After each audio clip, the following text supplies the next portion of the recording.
Hello दोस्त, मैं साहिब सनी अपना यूट्यूब चैनल के स्टोरी पर आपका स्वागत करता हूं। आज हम क्या पढ़ने वाले हैं, तो आज हम पढ़ेंगे क्लास टेंथ का बायोलॉजी। और बायोलॉजी में सब्जेक्टिव क्वेश्चन रहेगा। यह वे सारे क्वेश्चन है जो बिहार बोर्ड में कभी ना कभी पूछा गया है। और जो विद्यार्थी अगर क्लास टेंथ में 2026 में एग्जाम देना चाहते हैं तो उनके लिए इस सबसे इम्पोर्टेंट एक तरह का समझिए इन नोट्स होगा। इस नोट्स को हमेशा गोट करके रखिएगा और एग्जाम के टाइम में देखना, इसमें से बहुत सारे क्वेश्चन डायरेक्ट लड़ जाएंगे, काहे कि पूछा हुआ प्रीवियस ईयर क्वेश्चन है। तो चलिए बिना देर किए हुए कि हम पहला चैप्टर का क्वेश्चन पढ़ते हैं। तो देखिए पहला चैप्टर का नाम आपका है कि जय प्रक्रम। जय प्रक्रम में क्या क्या पढ़ना है, तो जय प्रक्रम में हम पढ़ेंगे क्या क्या कि पोषण के बारे में, श्वसन के बारे में, परिवहन और उत्सर्जन के बारे में पढ़ना है। तो चलिए पहला क्वेश्चन आपका क्या है, तो आपका पहला क्वेश्चन का नाम है जय प्रक्रम। क्या नाम है पहला क्वेश्चन? जय प्रक्रम। और जय प्रक्रम किसे कहेंगे, तो देखना डिफिनेशन है कि वे सारी क्रियाएं जिनके द्वारा जीवों का अनुरक्षण होता है जय प्रक्रम कहलाता है। क्या कहलाता है? जय प्रक्रम। एक बार और सुनिए कि वे सारी क्रियाएं जिनके द्वारा जीवों का अनुरक्षण होता है, जीवों का अनुरक्षण होता है, उसे हम क्या कहते हैं? जय प्रक्रम कहते हैं। चलिए इसके आगे अगला क्वेश्चन है आपका और कोशिकाएं में अंतर। तो आपकी कोशिकाएं नहीं देता है तो आपको याद करने की जरूरत नहीं है, आपको केवल याद करने हैं धमनी और शिरा में अंतर। तो देखिए धमनी और शिरा में अंतर क्या होता है, कह रहे कि धमनी हृदय से ऑक्सीजन युक्त का मतलब कि शुद्ध ऑक्सीजन युक्त का मतलब होता है शुद्ध ब्लड मतलब शुद्ध रक्त ले जाने के काम कौन करता है? धमनी करता है। कौन करता है? धमनी। और शिरा का काम क्या है कि यह शिरा शरीर के विभिन्न अंगों में डीऑक्सीजन युक्त रक्त हृदय तक पहुंचाने का काम करते हैं। मतलब कि आपका शिरा काम क्या, कौन सा रक्त ले जाते हैं? तो अशुद्ध रक्त ले जाने का काम कौन करते हैं?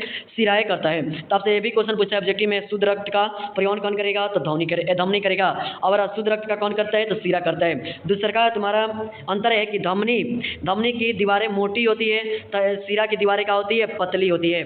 और ये फिर याद करना है कि यह लचीली होती है तो यह कम लचीली होती है। फिर उसके बाद 3 नंबर अंतर देखना।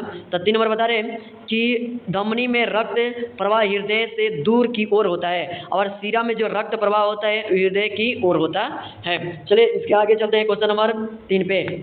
चलिए तो 3 नंबर क्वेश्चन भी कई बार पूछा हुआ क्वेश्चन है। 3 नंबर क्वेश्चन भी कई बार पूछा हुआ क्वेश्चन है। देखिए इसमें कह रहे हैं 3 नंबर में कि पौधे तथा पादप, पौधे या पादप में भोजन का स्थानांतरण कैसा होता है, कैसे होता है? तो इस देखिए तो पौधे में भोजन का स्थानांतरण मुख्य रूप से फ्लोएम और जाइलम नामक 2 प्रकारों के द्वारा होता है। तो फिर से सुनिए, एक बार सुनिए कि पौधे में भोजन का स्थानांतरण मतलब कि एक जगह से दूसरे जगह जाने के काम में कौन कौन से वो क्या काम आता है? तो फ्लोएम होता है, एक जाइलम होता है। तो आपसे क्वेश्चन पूछता है कि जल को ले जाने का काम कौन करता है? तो जल को जाइलम ले जाता है। और खनिज लवण कौन ले जाता है? तो फ्लोएम ले जाता है।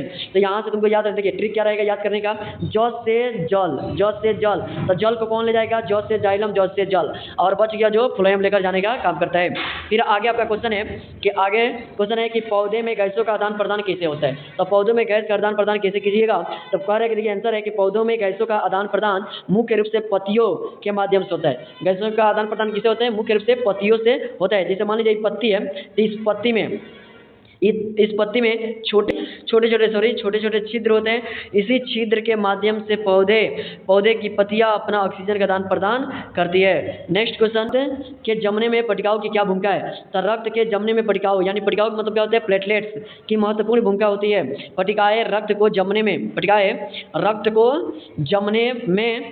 जमने में प्रक्रिया में शामिल होती है और रक्त स्राव का रोकने में भी मदद करती है। नेक्स्ट क्वेश्चन आपका है कि किण्वन किस प्रकार का श्वसन है या कहाँ होता है? तो सुनिए तो किण्वन एक प्रकार का श्वसन है जिसमें ग्लूकोज जैसे कार्बोहाइड्रेट को ऑक्सीजन की अनुपस्थिति में तोड़कर ऊर्जा प्राप्त होते हैं। आपके लिए एक होमवर्क रहेगा कि कार्बोहाइड्रेट यानी ग्लूकोज का सूत्र लिखकर कमेंट जरूर करना है। चलिए रक्त का द्विगुण परिवहन क्या है? तो रक्त का द्विगुण परिवहन क्या है? तो रक्त एक द्विगुण परिवहन का एक प्रक्रिया है जिसमें 2 अलग अलग प्रकार के परिवहन करता है। नेक्स्ट क्वेश्चन आगे है कि अगला क्वेश्चन आपका कि सजीवों में मुख्य 4 लक्षण लिखिए। तो सजीवों में मुख्य 4 लक्षण कौन कौन से हैं? तो जीवन चक्र, वृद्धि और विकास, प्रतिक्रिया और अनुकूलन और प्रजनन। और क्या है? प्रजनन। ये तुम्हारा क्या है? सजीवों का मुख्य 4 लक्षण लिखने का आएगा एग्जाम में। तो आपको क्या लिखना है? तो आपको लिखना है जीवन चक्र, वृद्धि एवं विकास, प्रतिक्रिया, अनुकूलन एवं प्रजनन, और अगला लिखना है तो उत्सर्जन भी आप लिख सकते हैं। वीडियो लंबा ना हो जाए इसलिए वीडियो को यहीं पे रोकते हैं और आगे के लिए वीडियो को लाइक और सब्सक्राइब जरूर करके रखें।